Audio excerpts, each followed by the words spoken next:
دنیای مرا آدم‌هایی در بر گرفتند که هیچ وقت قدر ندانستند.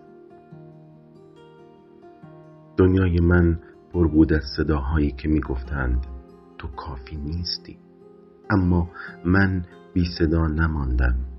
قدمی برداشتم، نه برای دیگران که برای خودم، برای آن بخش از قلبم که هنوز امیدوار به روشن شدن مسیر.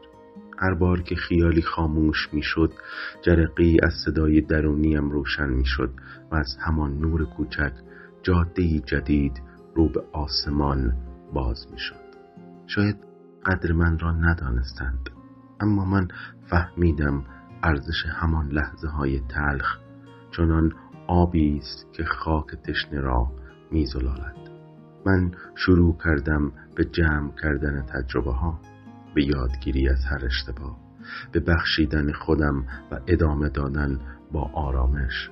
روشن‌تر از قبل می‌بینم جهان برای من چیزی بیشتر دارد اگر با شجاعت به سمت آنها قدم بردارم. حالا من به جای واکنش به بی‌توجهی دیگران، به تعهد به رشد خودم پناه میبرم و با هر تنش درونی صدای آرام درونم را بلندتر میکنم. لیامسا ایکی